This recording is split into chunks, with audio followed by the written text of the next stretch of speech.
oui, la France peut jouer un rôle très important sur les dossiers stratégiques, la question du Liban, la question du Hezbollah, la question des milices iraniennes, la question des missiles balistiques, la question du nucléaire. Tout ça, c'est déterminant pour l'avenir de la région et puis pour l'intérêt sécuritaire au plus haut niveau d'Israël.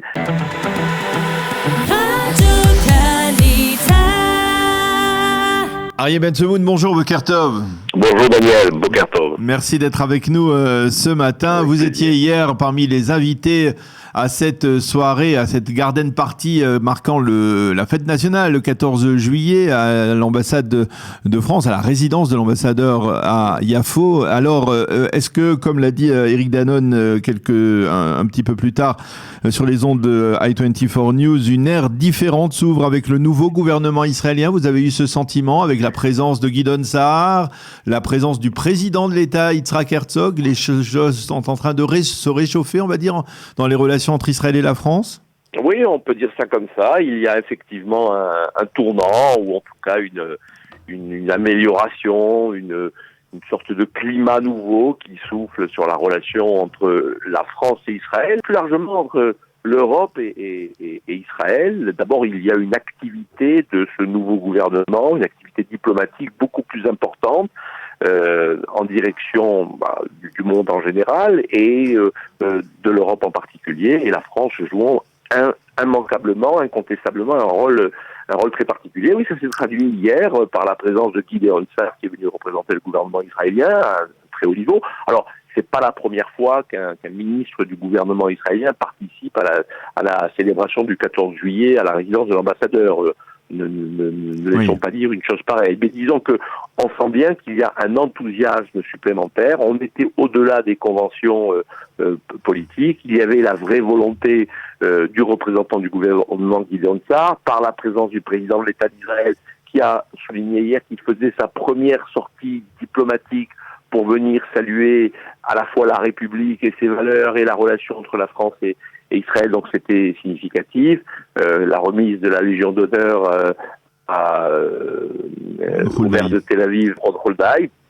Donc tout ça, incontestablement, participe de ce réchauffement, de cet enthousiasme. Voilà, il y a un nouveau gouvernement en Israël qui veut marquer de sa patte cette relation-là, et de manière générale l'activité diplomatique. Yair Lapid l'a montré. J'ai eu l'occasion d'en parler à plusieurs reprises sur dans différents médias. Il y a une volonté de montrer une ouverture, de montrer un dynamisme nouveau et un intérêt nouveau d'Israël pour l'Europe. Alors essayons Aryeh d'être un peu plus concret au-delà de la garden party.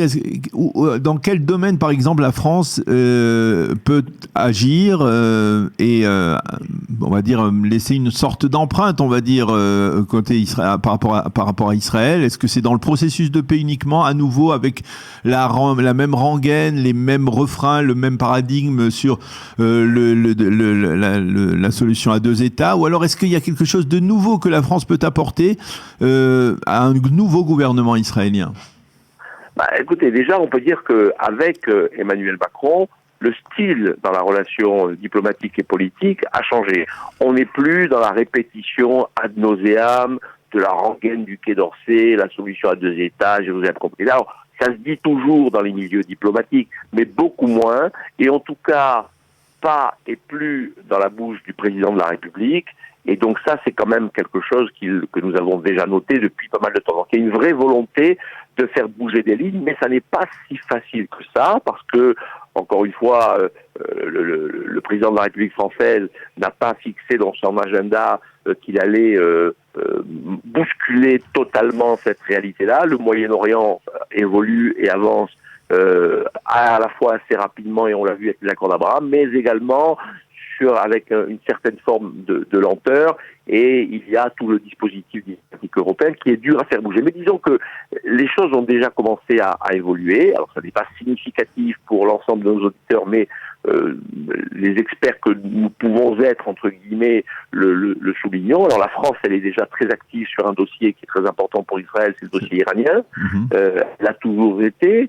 elle l'est encore à nouveau face à une administration américaine qui était tentée ces dernières semaines d'accélérer le pas vers le retour dans l'accord du nucléaire de 2015. Les Français et les Européens sont ceux qui, contrairement à ce que nos auditeurs pourraient croire, mettent plutôt le frein que l'accélérateur. D'abord parce qu'ils sont conscients de la faiblesse de cet accord et qu'ils souhaitent qu'il soit renforcé. Donc on voit là que la France joue un rôle particulier. Elle a toujours joué ce rôle-là, elle le joue encore aujourd'hui. La France pourrait contribuer à faire évoluer la position de l'Union européenne sur la question de la négociation avec les Palestiniens, qui suscite de plus en plus un agacement qui n'est pas maîtrisé. C'est-à-dire, il se manifeste cet agacement vis-à-vis des Palestiniens aujourd'hui dans les cercles diplomatiques européens. Des résolutions sont votées au Parlement contre justement les excès, les abus de l'autorité palestinienne, contre l'incitation à la haine, contre le financement du terrorisme. Tout cela, c'était, si vous vous en souvenez, ça existait, on le dénonçait, mais finalement on jetait un mouchoir pudique sur ces affaires-là et on continuait à traiter de la question des Palestiniens comme si de rien n'était. Les choses sont en train de changer. Donc oui, la France peut jouer un rôle très important sur les dossiers stratégiques, la question du Liban, la question du Hezbollah, la question des milices iraniennes, la question des missiles balistiques, la question du nucléaire. Tout ça, c'est déterminant pour l'avenir de la région et puis pour l'intérêt sécuritaire au plus haut niveau d'Israël. Peut jouer un rôle très important pour faire évoluer la question avec les Palestiniens. Alors les choses bougeront évidemment quand il y aura des évolutions aussi du côté des Palestiniens. Tant que Mahmoud Abbas est le président de l'autorité palestinienne, non seulement il ne se passera rien, mais nous irons vers des situations encore plus tendues et désastreuses. Mais cette situation ne va pas durer éternellement et je pense que la France peut participer à une avancée sur ce terrain-là.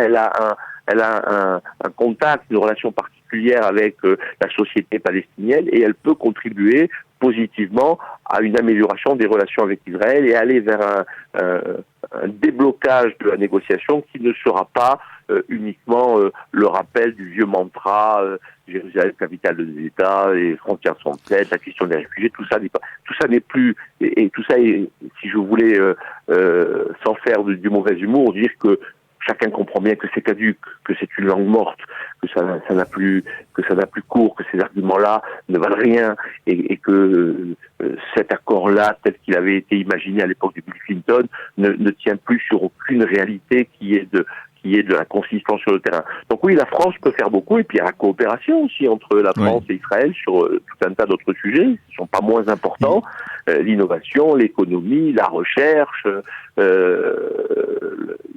le rapport entre les entreprises, et bien dans tous ces domaines-là, la France joue déjà un rôle qui est extrêmement intéressant et qui pourrait devenir demain très important. Mais vous savez, ça dépend aussi de ce que les Israéliens veulent investir dans cette relation. Pour la première fois depuis 12 ans, un ministre des Affaires étrangères israélien s'est rendu à Bruxelles pour parler à l'invitation de la réunion des ministres des Affaires étrangères de l'Union européenne. La première fois depuis 12 ans. C'est quand même un signe très important. Alors, il n'y avait pas, à l'époque de Benjamin Netanyahou, un très grand appétit pour se confronter avec la diplomatie européenne. Et nous savons que la seule manière pour faire évoluer les choses, c'est de ne pas pratiquer la politique de la chaise vide, c'est d'être présent, c'est de nouer des relations, c'est de développer des contacts humains. D'ailleurs, Netanyahou le savait parfaitement bien, c'est exactement ce qu'il a fait avec un certain nombre de grands dirigeants dans le monde, notamment avec les responsables politiques de l'administration Trump. Quand on parle de politique et de diplomatie, c'est souvent une question faut-il avoir envie de le faire. Eh bien, je crois qu'avec ce nouvel gouvernement, on a un tropisme plus pro-européen qui est en train de se développer, des forces qui s'expriment assez clairement pour ce renouveau des relations avec Israël au niveau du bilatéral, du multilatéral, mais également sur les grands dossiers que nous venons d'évoquer. Probablement, mais plutôt optimiste, mais cet optimisme-là, il faut le nourrir par des actions concrètes, par des démarches positives, par un peu la marquer cette relation.